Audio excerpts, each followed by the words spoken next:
Nama asli Syekh Siti Jenar adalah Said Hasan Ali Al-Husaini, dilahirkan di Persia, Iran.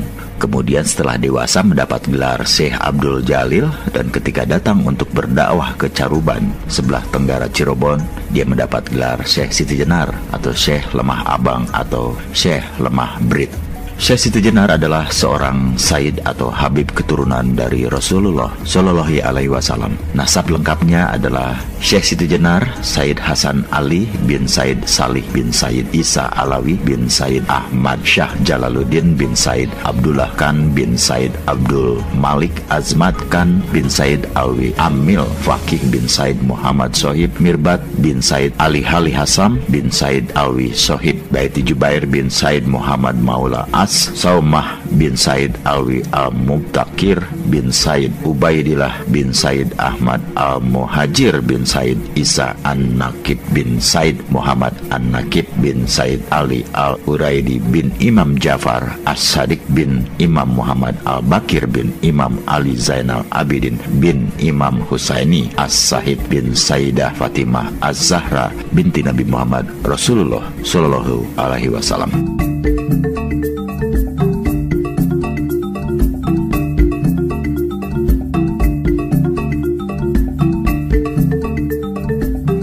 Syekh Siti Jenar lahir sekitar tahun 1404 Masehi di Persia, Iran. Sejak kecil ia berguru kepada ayahnya, Sayyid Salih, di bidang Al-Quran dan tafsirnya.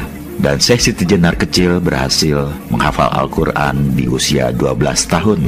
Kemudian ketika Syekh Siti Jenar berusia 17 tahun, maka ia bersama ayahnya berdakwah dan berdagang ke Malaka. Tiba di Malaka, ayahnya yaitu Said Salih diangkat menjadi mufti Malaka oleh Kesultanan Malaka di bawah pimpinan Sultan Muhammad Iskandar Syah. Saat itu, Kesultanan Malaka adalah di bawah komando Khalifah Muhammad I.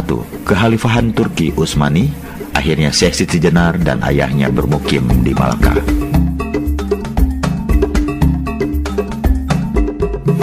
Kemudian pada tahun 1424 Masehi ada perpindahan kekuasaan antara Sultan Muhammad Iskandar Syah kepada Sultan Muzaffar Syah, sekaligus pergantian mufti baru dari Said Solih, ayah Siti Jenar, kepada Syekh Syamsuddin Ahmad. Pada akhir tahun 1425 Masehi, Said Salih beserta anak dan istrinya pindah ke Cirebon. Di Cirebon, Said Salih menemui sepupunya yaitu Said Kahfi bin Said Ahmad. Posisi Said Kahfi di Cirebon adalah sebagai mursyid Tarekah Al-Mutabarah Al-Ahadiyah dari Sanad Utsman bin Affan, sekaligus penasihat agama Islam Kesultanan Cirebon.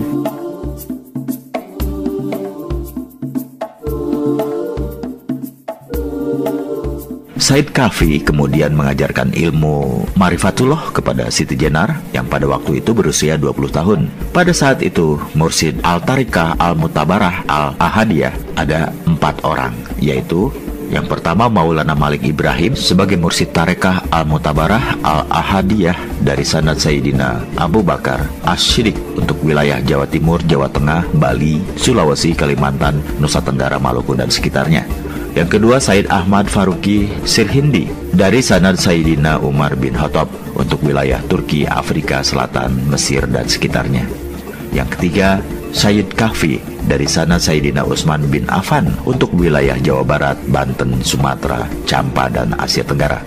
Yang keempat, Said Abu Abdullah Muhammad bin Ali bin Jafar Al-Bilali dari Sanad Imam Ali bin Abi Thalib untuk wilayah Mekah, Madinah, Persia, Irak, Pakistan, India, dan Yaman.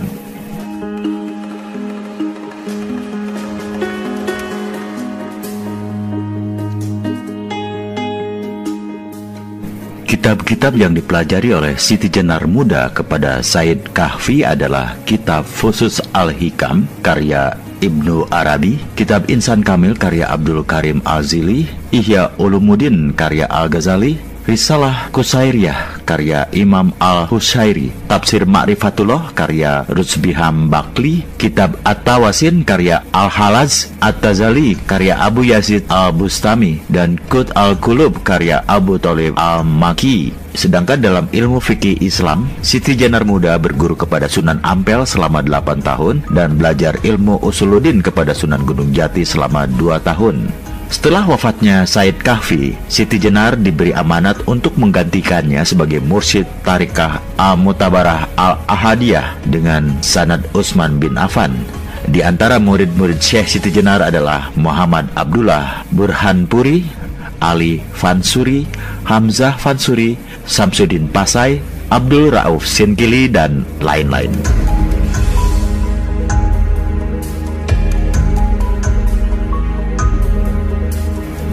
Kesalahan sejarah tentang Syekh Siti Jenar yang menjadi fitnah adalah yang pertama, menganggap bahwa Syekh Siti Jenar berasal dari cacing. Sejarah ini bertentangan dengan akal sehat manusia dan syariat Islam. Tidak ada bukti referensi yang kuat bahwa Syekh Siti Jenar berasal dari cacing. Ini adalah sejarah bohong. Dalam sebuah naskah klasik, Serat Candakipun Riwayat Jati, Alih Aksara, Perpustakaan Daerah Provinsi Jawa Tengah 2002 halaman pertama, cerita yang masih sangat populer tersebut dibantah secara tegas. Adapun diceritakan kalau Lemah Bang atau Syekh Siti Jenar itu berasal dari cacing, itu adalah salah. Sebenarnya, ia memang manusia yang akrab dengan rakyat jelata bertempat tinggal di desa Lemah Abang.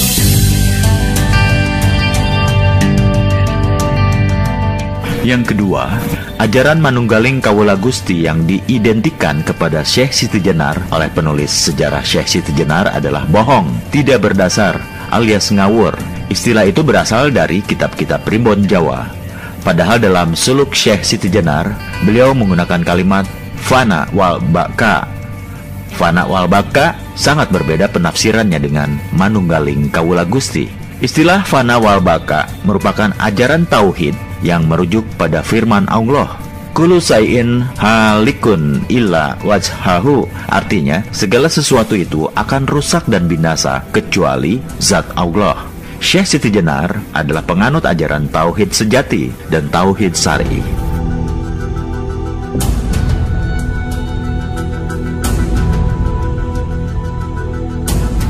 Ketiga, dalam beberapa buku diceritakan bahwa Syekh Siti Jenar meninggalkan sholat puasa Ramadan, sholat Jumat, haji, dan sebagainya. Syekh Burhanpuri dalam risalah Burhanpuri halaman 19 membantahnya. Ia berkata, saya berguru kepada Syekh Siti Jenar selama 9 tahun. Saya melihat dengan mata kepala saya sendiri bahwa dia adalah pengamal syariat Islam sejati. Bahkan sholat sunnah yang dilakukan Syekh Siti Jenar adalah lebih banyak daripada manusia biasa. Tidak pernah bibirnya berhenti berzikir Allah, Allah, Allah, dan membaca sholawat Nabi. Tidak pernah ia putus puasa Daud, Senin Kamis, puasa Yaumul Bid, dan tidak pernah saya melihat dia meninggalkan sholat Jumat.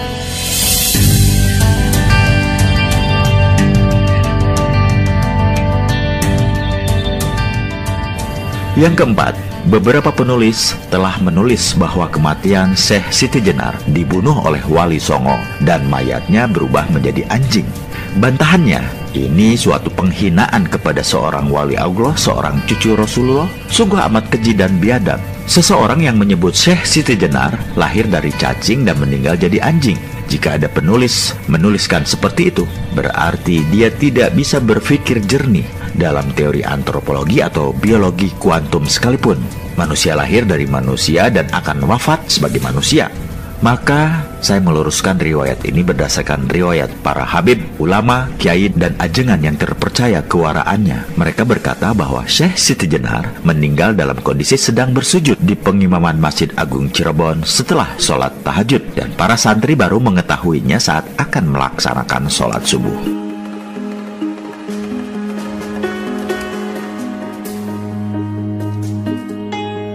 Kelima, cerita bahwa Syekh Siti Jenar dibunuh oleh 9 wali adalah bohong. Tidak memiliki literatur primer. Cerita itu hanyalah cerita hayalan, fiktif, yang ditambah-tambahi agar kelihatan dahsyat dan laku bila dijadikan film atau sinetron.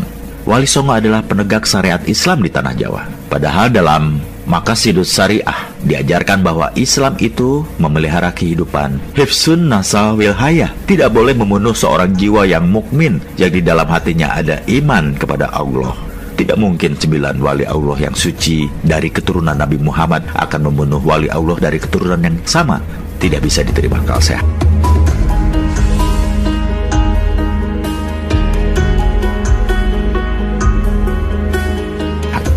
Kucuran sejarah ini menurut ahli sejarah Islam Indonesia, Azumardi Azra, adalah ulah penjajah Belanda untuk memecah belah umat Islam agar selalu bertikai antara Sunni dan Syiah, antara ulama syariat dan ulama hakikat. Bahkan penjajah Belanda telah mengklasifikasikan umat Islam Indonesia dengan politik divide et impera, politik pecah belah dengan 3 kelas. Kelas santri diidentikan dengan 9 wali, kelas priai diidentikan dengan Raden Patah dan Sultan Demak, kelas abangan diidentikan dengan Syekh Siti Jenar. Jadi kaum muslimin, melihat fenomena seperti ini, maka kita harus waspada terhadap upaya para kolonialis, imperialis, Zionis, primasonri yang berkedok orientalis terhadap penulisan sejarah Islam. Hati-hati, jangan mau diadu domba dengan sesama umat Islam. Jangan mau umat Islam ini pecah belah.